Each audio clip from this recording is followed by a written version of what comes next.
Hi, this is Callum, British composer, arranger, orchestrator and trombonist from London, England. And you are watching me on Jazz Across the Pond with the Jazz Cat and Mr. G. I hope you enjoy. On your smile, so sweet, so tender. When first your kiss, I do decline. On the light in your eyes, when I surrender.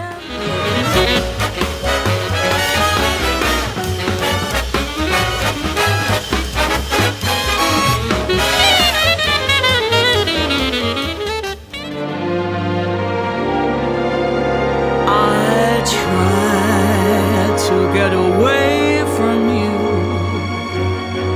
to find myself a new love, a different face, a warm embrace. But all I found was you, love, and so my dear, however far away I flew, until the pale light of dawn and the daylight, our hearts will be throbbing guitars.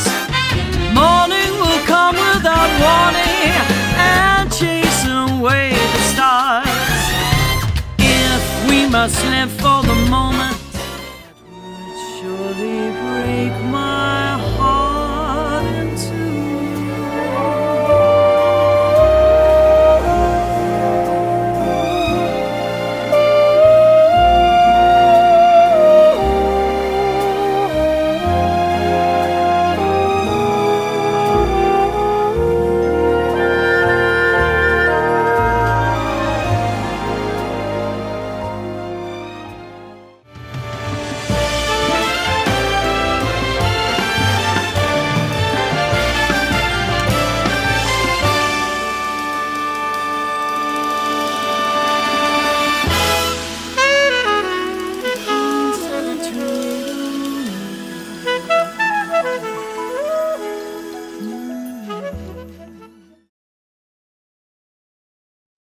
Well, what can I say about that most incredible montage that's demonstrating the versatility and the talent of our wonderful guest this week? Our guest this week is a British composer, arranger, orchestrator, and trombonist. He writes music across a wide range of genres with a particular passion for the big band and the large jazz ensemble music. He's highly regarded for his stylistic awareness and versatility, and has worked with some of the world's biggest artists, including Quincy Jones, Michael Bublé, just to mention two. Two of our former guests here on Jazz Across the Pond have used the words incredibly talented and genius. Ladies and gentlemen, Jazz Across the Pond is very, very proud to extend a warm, warm welcome to man himself. Ladies and gentlemen, Callum Owl. Hi guys, thank you for inviting me. It's a pleasure to be here. Thank you so much for joining us, sir. It's been a great pleasure. We've been so looking forward to getting you, and I know our followers have been very, very keen to have a chat. Let's crack straight on. We've got a lot to get through tonight. So Callum, born in London to a Scottish mother and a Chinese father, Callum spent most of his formative years in Blackpool. Now, Kevin, you may not, and American friends may not know much about Blackpool. It's a poor man's Las Vegas, but let's just keep it at that. I think I've just upset everybody in Blackpool now. We'll just turn the interview off for that. Returned back to London, and that's where he lives and works now. Callum, would you please tell our followers more about your childhood from London and Blackpool, which I've just offended, and your first introduction to music and the trombone, sir? So I didn't live in London for very long as a young boy. I was here for about 8 weeks before sort of traveling around the country and the world. My father, he's retired now, but he was a cardiac surgeon. And a job like that, there are not very many of those jobs in the country, and you sort of have to follow it to wherever you have to go. And because he was still training when I was born, up until when my sister and I were kind of maybe 7 or 8. Well, that's when we moved to Blackpool, and that's when he got his final job that was a bit more in one place. But prior to that, I think we were in different places every 18 months, 2 years, something like that. Callum, if I might just jump in for a second, what's amazing about that is when I was in medical sales, I sold into open heart transplant programs. Right. And I actually stood in on one of the first heart transplants that was done at the VA hospital here in Richmond, Virginia. But I more than understand what it means to have to deal with a cardiac surgeon. Yeah. Yes. So I understand. It's like my dad was a colonel in the army, so we probably had a very strict upbringing, like you did. So yeah, no, but in Blackpool, which is where I ended up and where my dad's job was, we had a wonderful peripatetic trombone teacher and trumpet teacher as well, who taught at my school. I was given a trombone. You can't really tell on the screen, but I'm quite tall. Well, as an adult, I'm 6'3", but as a child, I was quite tall as well. So I was given a trombone when I was kind of 9 or 10 by the school music teacher, just purely on the basis that I was probably the largest child in the class and could reach the bottom of it. And we had a fab teacher at my school who was called Terry Ronnie, who was formerly of the Sid Lawrence Orchestra, which is quite a famous big band here in Britain. They kind of play almost wartime reconstruction type stuff, but Sid Lawrence was a trumpet player from Manchester, and when Sid stopped playing with the band, Terry took over his chair, and then when Terry stopped playing with the band, he started teaching in and around Blackpool. So I was very fortunate to have that as my start in music, and it sort of set me up very well, I should say. Well, Callum, while I have a chance, I want to say congratulations on your continued success for you and our dear friend and prior guest, Miss Claire Martin. You're currently holding, well, with your project Songs and Stories, obviously, but currently you're holding the number 76 spot on the prestigious Jazz Week running 26-week jazz chart. Now, it's not a bad showing for a project released in 2020. So congratulations on that. Thank you. Very highly regarded. Now, when I read your biography, it says over the last 15 years, you've established yourself as one of today's most accomplished arrangers and orchestrators in Europe. No question about that as I've listened to your music. You've had the privilege, as Roger had mentioned, of writing music for international artists, including Quincy Jones, Jamie Callum, Randy Brecker, as well as large ensembles, including the SWR Big Band and also the Royal Philharmonic Orchestra. So Callum, if you would share with our audience, how does your approach change with the challenge of arranging for a solo artist, let's say 1 week, and then having to arrange a score for a full-blown symphonic orchestra the next? So most of what we do as arrangers is fairly transferable from one thing to the next, actually. The main thing that you find is it's actually a puzzle. The really talented, firstly, you've got to know how to orchestrate. You've got to know how all the instruments work. You've got to know how, what's going to happen if you write a bass trombone below a pedal B flat. All that technical stuff. That is a given. That's sort of that's 101. You can learn that at music college if you chose to go to music college. You can learn that by listening to things and by looking at scores, which is what I did. But that's a part of the puzzle. It's a very important part of the puzzle, which we all the great arrangers, we all kind of learn, but it's only one part of the bigger picture. And I'd say that the most important thing in the bigger picture when you're arranging for whoever it is you're arranging for is to try and get inside the head of the artist. Try and work out what it is that they are going to want of you And, you know, you mentioned Randy Brecker a minute ago, who's a wonderful trumpet player, and very much on the kind of jazz side, the more hard bop, post bop side. Right.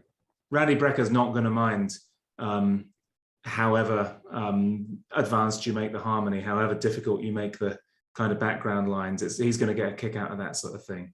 On the other hand, yeah, well, indeed, but it's not just about it's not just about being able to handle it. It's about writing what is best to make that artist sound the best that they can possibly sound. And you know, you've got to really be thinking at all times, what is it that the person who is asking me to arrange for them would like to see and hear in this context, and you know, and then to develop kind of beautiful melodies, beautiful harmonies, and create a textural and timbral palette that fundamentally supports whatever it is that is in that artist's head. So even though you can be in lots of different contexts, you can be arranging for an orchestra one week, you can be arranging for you know, a string quartet the next. Nevertheless, that overarching theme sort of runs through everything, and so long as you've got that in your mind, I think that's kind of the main thing in terms of how to do things that people will like and people will enjoy, and that you'll keep coming back to. That's well, what a fabulous answer. I mean, that's now from that, I'm going to just change it slightly and turn around and say that you've been a jazz trombonist with the Ronnie Scott's Jazz Orchestra since 2012, and one of the UK's premier large jazz ensembles. You've also composed and arranged substantial proportions for the band's current work. I went to London a couple of weeks ago, and I went into Ronnie Scott's and had a last glass of wine there and just sat there and just took it all in with all these fabulous photographs of all these wonderful heroes on the walls. You just sit there and it's just like fun. I must coordinate it next time when you're there so I can actually see it work. That'd be fabulous. You've also performed a long time jazz stars, including all the venues, including the Cheltenham Jazz Festival, the Royal Albert Hall, and of course Buckingham Palace. We must salute you on that one there. So Callum, please tell all of us, our listeners, more about the Ronnie Scotts and what the Jazz Orchestra, for anybody who's a jazz lover, goes, you know what, Ronnie Scott's, I've got to go there when Callum's there. So the Ronnie Scott's Jazz Orchestra, we perform once a month. It used to be the first Sunday of every month, but it's now unpredictable. We can't really predict when the date is going to be, but it's always once a month. And that show is music that has been written either for the band, by the band, or with that band in mind. So it's often quite a lot of new stuff. It's a bit like, if you know, American listeners might know of the Village Vanguard Orchestra, which was once the Thad Jones Mel Lewis Big Band. It's a very similar sort of thing. The Ronnie Scott's Big Band was once Ronnie Scott's Big Band. The great tenor player who's sadly no longer with us. Of course, it's no longer Ronnie Scott's Big Band, but it's still the Ronnie Scott's Jazz Orchestra. Right. And it kind of takes music from the history of the club. So there's stuff like Tubby Hayes's Pad, that's all in the club.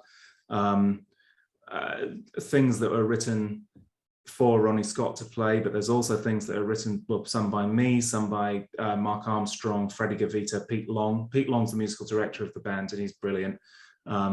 So that's sort of what that band is, and that's what you'll see on the regular slot. On top of that, we often accompany people who come over to play at the club when they maybe can't afford to bring a whole big band with them. So we've played with Maria Schneider, which was absolutely amazing. That was one of my favorite weeks of playing the trombone I've ever had. We played with Curtis Stigers, who's really good. Seth MacFarlane. I'm trying to think of others. There's plenty of others who escape me for the time being, but on those shows we will play whatever they bring us. So it's kind of a hybrid type band. That it's a band that plays its own stuff and continues the tradition of that club, but it's also a band that can be seen backing other artists and doing that sort of thing.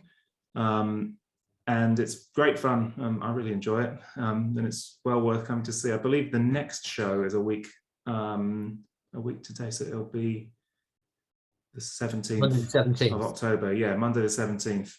Yeah. Well, that leads me on. Sorry, Kevin, just 1 second. I'm just going to say, because leading on from the question which Kevin just asked you and the question I've just asked you, you're so versatile. Have you a passion when you're up there, you're performing live, or you're sitting there and you're doing the orchestration and the blend of both? But have you got a particular passion for, or do you need the both as a great form of relaxation, or that's what you work on? I really consider myself an arranger, orchestrator, composer, and I'm also a pretty good jazz trombonist. Oh yeah. When it comes to the trombone stuff, I love it. I love doing it, and I do all sorts of stuff. But it's not like, that's not the thing that keeps me awake at night. Okay. Thinking about how to make it work. You know, I love playing in big bands, and I love I especially love playing second trombone. That's my favorite chair to play, because it's the most interesting one in my opinion. You've got to follow a leader, which is really it's a really interesting thing to do, because different leaders play in different ways, and you have to adjust the way you play to fit them. But you also have quite a lot of jazz solos, so you get to in a big band, the second trombone chair is usually the jazz solo chair in the trombone section. So you get the kind of solo element where you get to do your thing, you get the following element where you get to do that. So you know, I do love doing that as well. I'm fortunate in that I don't have to do any gigs that, I mean, I think it was Lou Soloff, the great lead trumpet player, who said there are two things that musicians do. They play their instrument and they operate their instrument for money.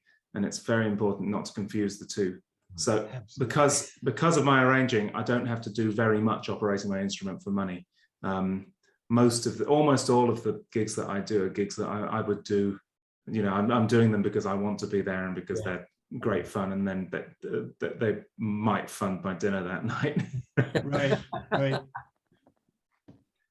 Well, another thing I wanted to ask you, Callum, as I read your biography, I was fascinated to discover that in 2019, you were commissioned to arrange the big band songs in the Hollywood movie adaptation of Andrew Lloyd Webber's Cats. So my question to you, what was the most rewarding aspect of arranging the music for the movie adaptation of a powerhouse play like Cats, and what was the biggest pain in the neck?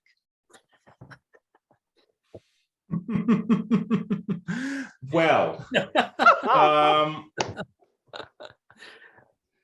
and I have no inside information on what happened, so it's a pretty, that particular show is something that's been around an awful long time. Absolutely. And I mean, I think it might be 25, 30 years at this stage, and there are some super fans who love what has been done, and you know, they'll know every little change and every little detail of every different production that's happened all around the world. So you really have to respect that, while also understanding that you're writing for a movie theater. You're not writing for a pit band, and whereas in the original orchestration maybe there's 2 trombones, 3 trumpets, 4 saxophones, and a couple of keyboards, in the movie theater you've got a great big orchestra and big band and sort of synthy elements and choir and stuff. And like, if you didn't have that, it'd sound silly, right? If you had a pit band playing in a movie theater, it would just sound silly. So you have to kind of make that balance. And I think we did a good job, but it was getting to that point took a lot of iterations and quite a lot of sleepless nights. But yes, I guess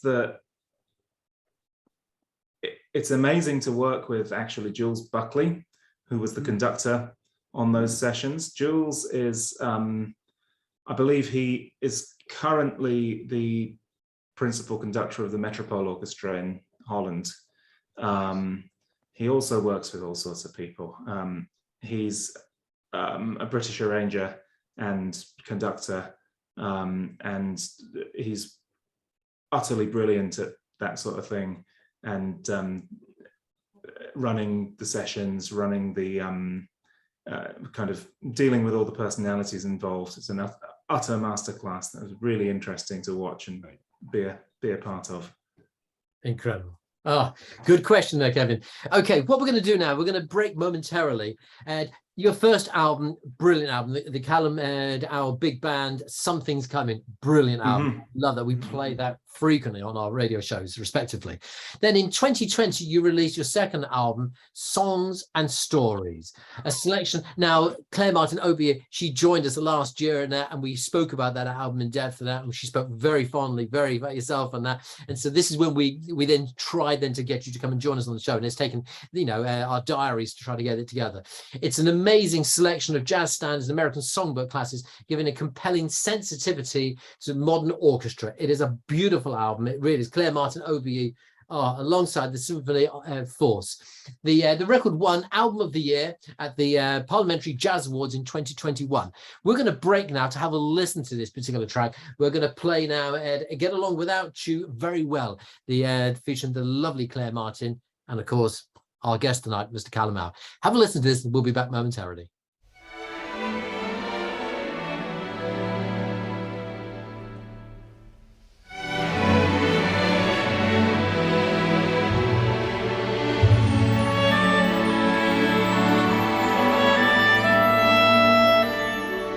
I get along without you very well. Of course I do, except when soft rains fall and drip from leaves. Then I recall the thrill of being sheltered in your arms. Of course I do, but I get along without you very well.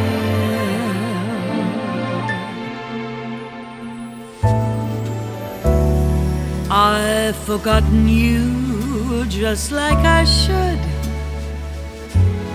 Of course I have, except to hear your name or someone's laugh that is the same.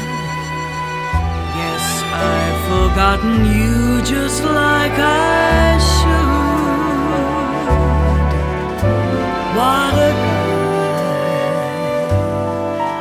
What a fool am I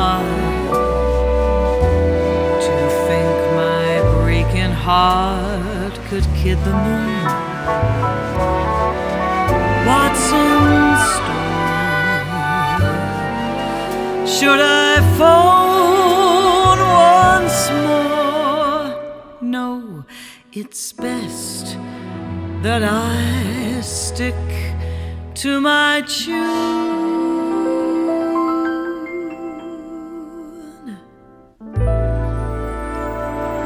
I get along without you very well. Of course I do, except perhaps in spring. But I should never think of spring,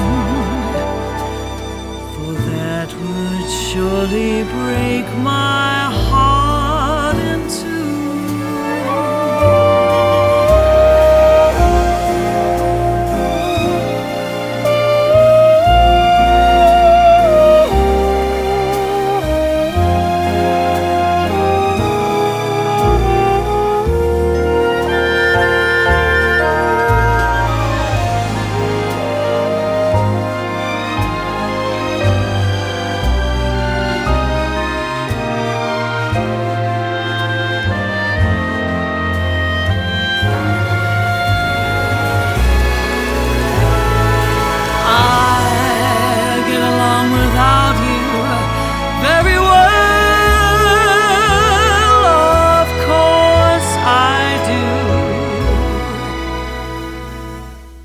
except perhaps in spring.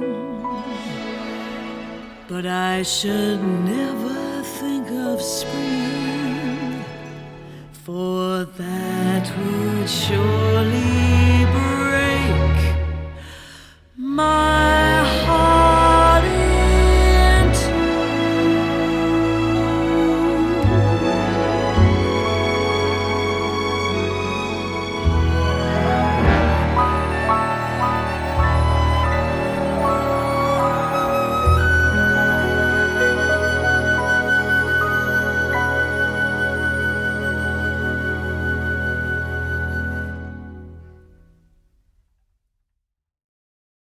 Well, our followers of Jazz Across Bond, hopefully you agree now, and you're now frantically going, I've got to add this to my Christmas card list, because this is going to be the most wonderful Christmas present for everybody.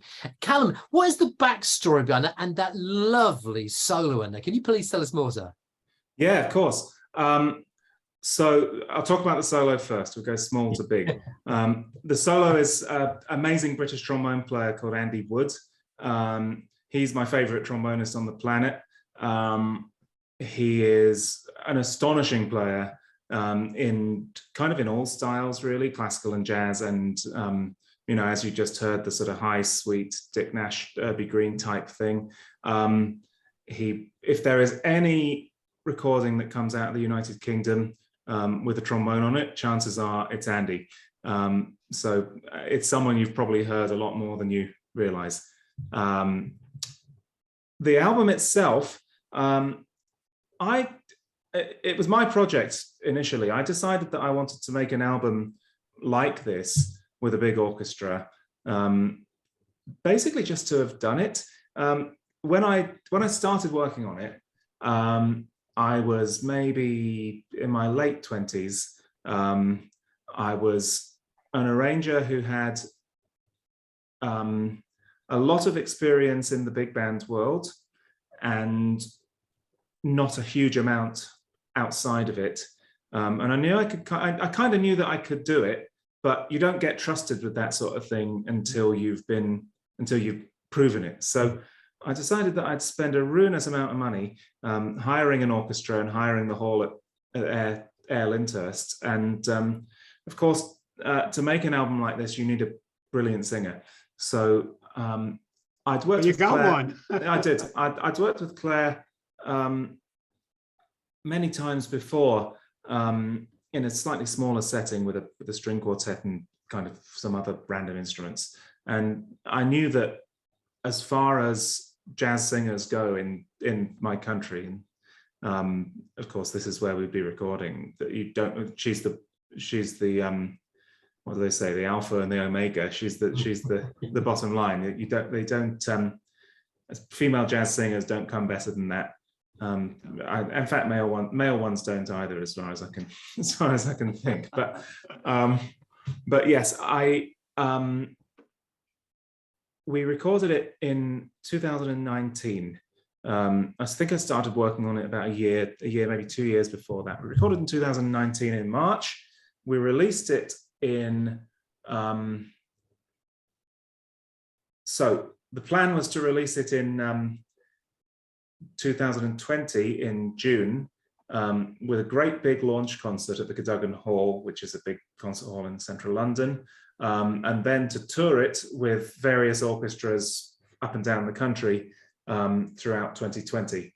Now, for the obvious reason that I don't need to go into, none of that actually ended up happening. So what we ended up doing was the album came out and then none of the performances, etc., have happened yet.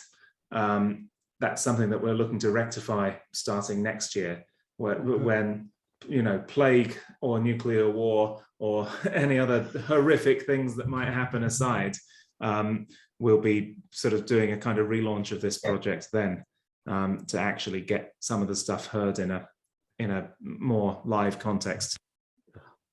Yeah, I think that'll be brilliant when you guys have an opportunity to do that. So yeah.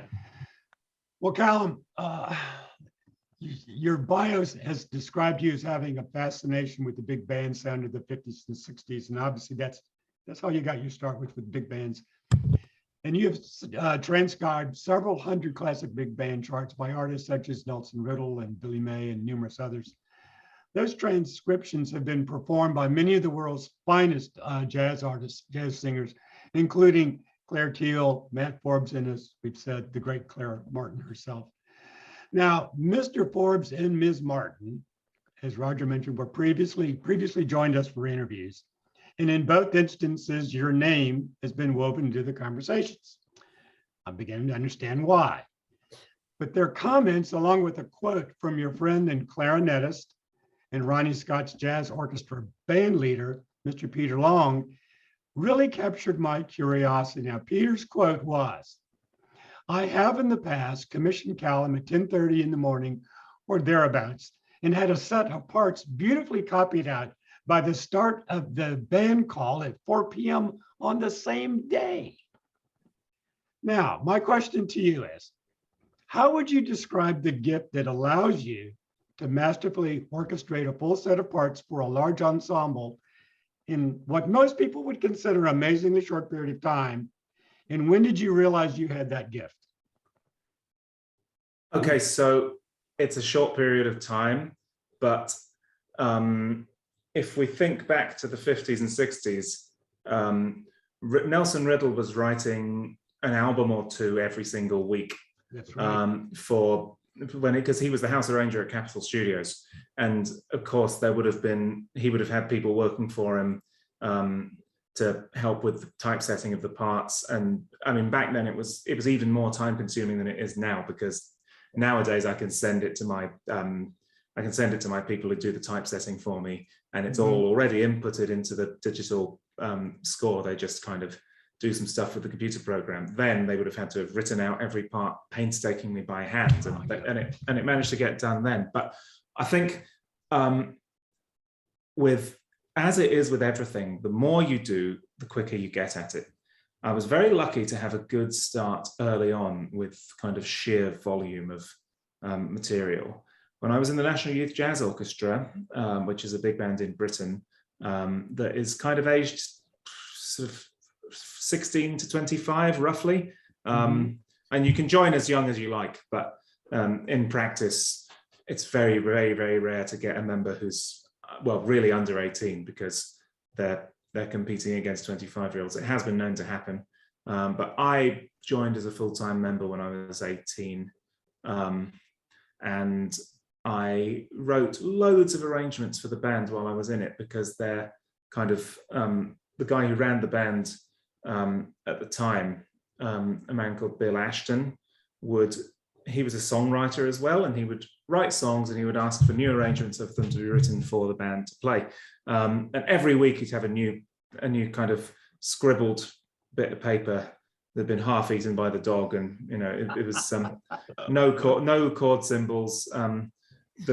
Sometimes there'd be no melody in the bridge, sometimes there would be, sometimes there'd be lyrics missing, but you get something to arrange every week if you wanted it. And I at first, an arrangement a week was something that I couldn't do because it was an awful lot. But as you get to grips with it, I got faster and faster and faster, and I learned how to work efficiently as well as effectively. Well, amazing. Well, incredible answer, and we're just sitting in awe of it. We're just watching going, how do you accomplish that? More recently, you have had the pleasure of writing two new arrangements for the new Michael Bublé album, Higher. Now, we opened the show up and a lot of our followers are going, did Roger actually mention Quincy Jones? And of course, I'd love to talk about Quincy Jones and your connection now. I mean, what an amazing man there. But with the Michael Bublé, of course, his first few albums were produced by the wonderful David Foster. So we all know, we come to, every time an album comes out, there's the David Foster traditional sound, which everyone, loves. Suddenly now, Michael decided to take a slightly different turn, and he's used your services. So what was it like working with Michael Bublé and that, and putting your own unique style to his singing?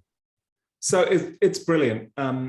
Michael was, really wonderful and really clear, and gave very kind of detailed we knew as a team, it was me and Jules Buckley again, and a third chap called Tom Richards, who were working on the projects. We all did some bits, and I think they also recorded some of it in America. So there are maybe 6 or 7 arrangers in total on the album, and at least on the British side, we all had Zoom meetings with, it was all Zoom meetings at the time, because we were still very much, the studios were still 2 meters apart, string players on single desks and horn players kind of playing almost in separate booths.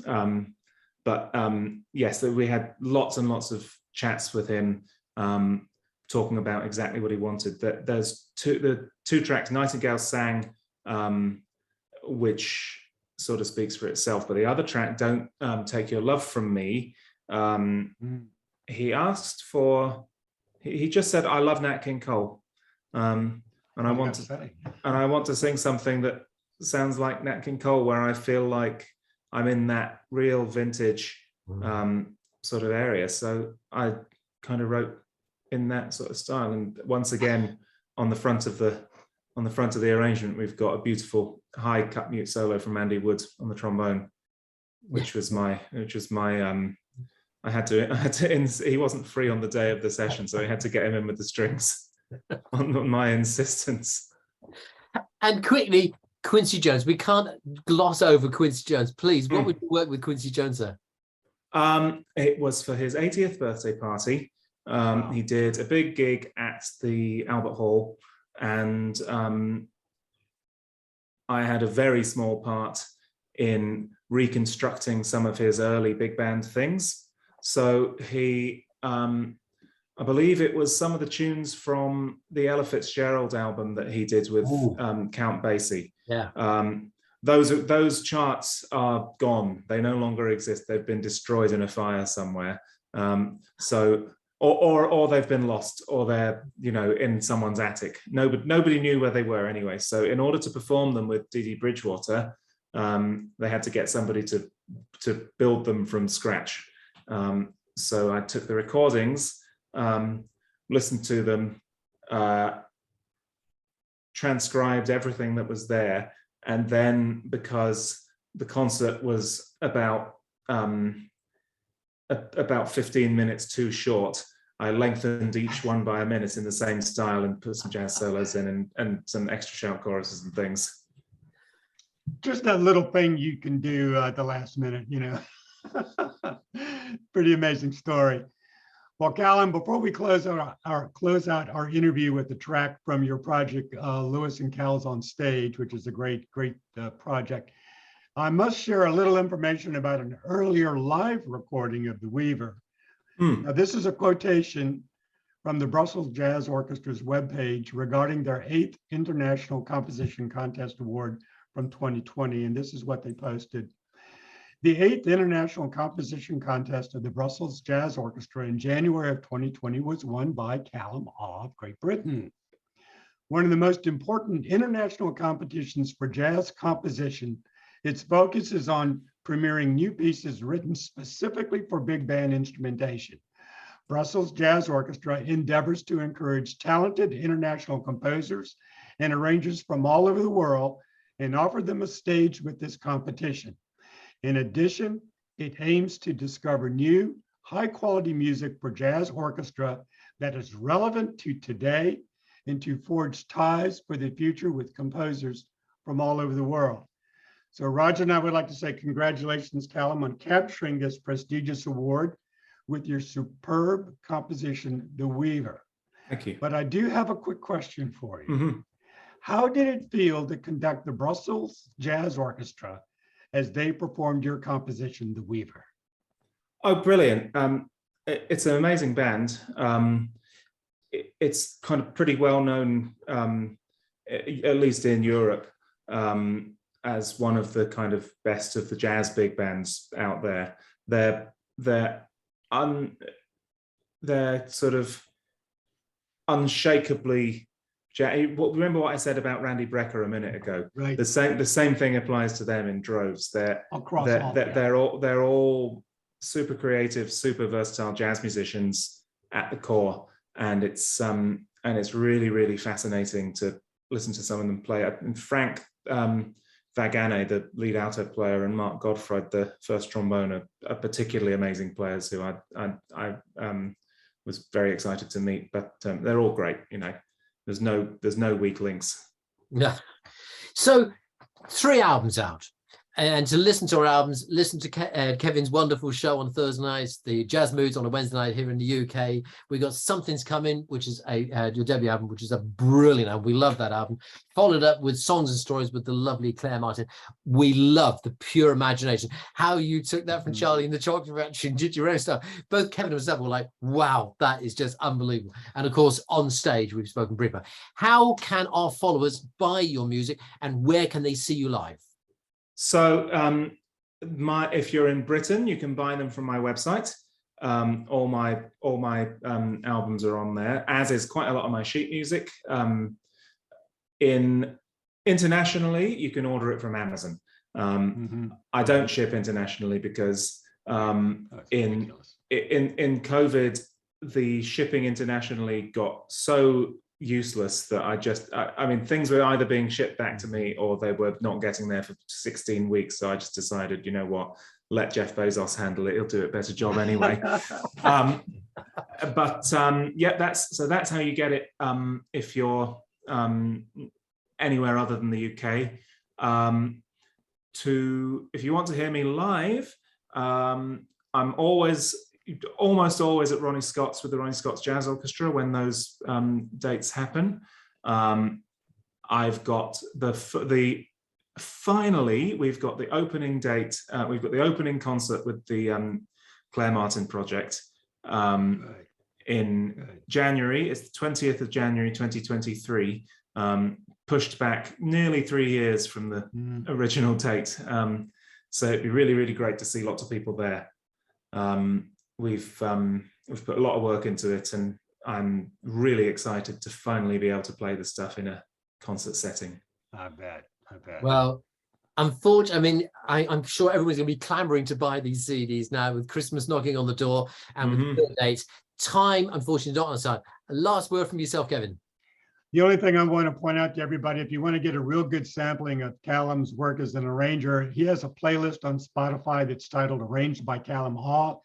98 amazing arrangements performed by world-class entertainers. 7 hours and 17 minutes of sheer bliss, and I've heard the whole thing. Brilliant. Ladies and gentlemen, it's been our great pleasure to have the man himself, Mr. Callum. Thank you, sir, for joining us. From Jazz Across the Pond, thank you, sir, for joining us. Take care, everybody. Thank you for having me. See you later. Bye-bye. Thank you.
Thank you.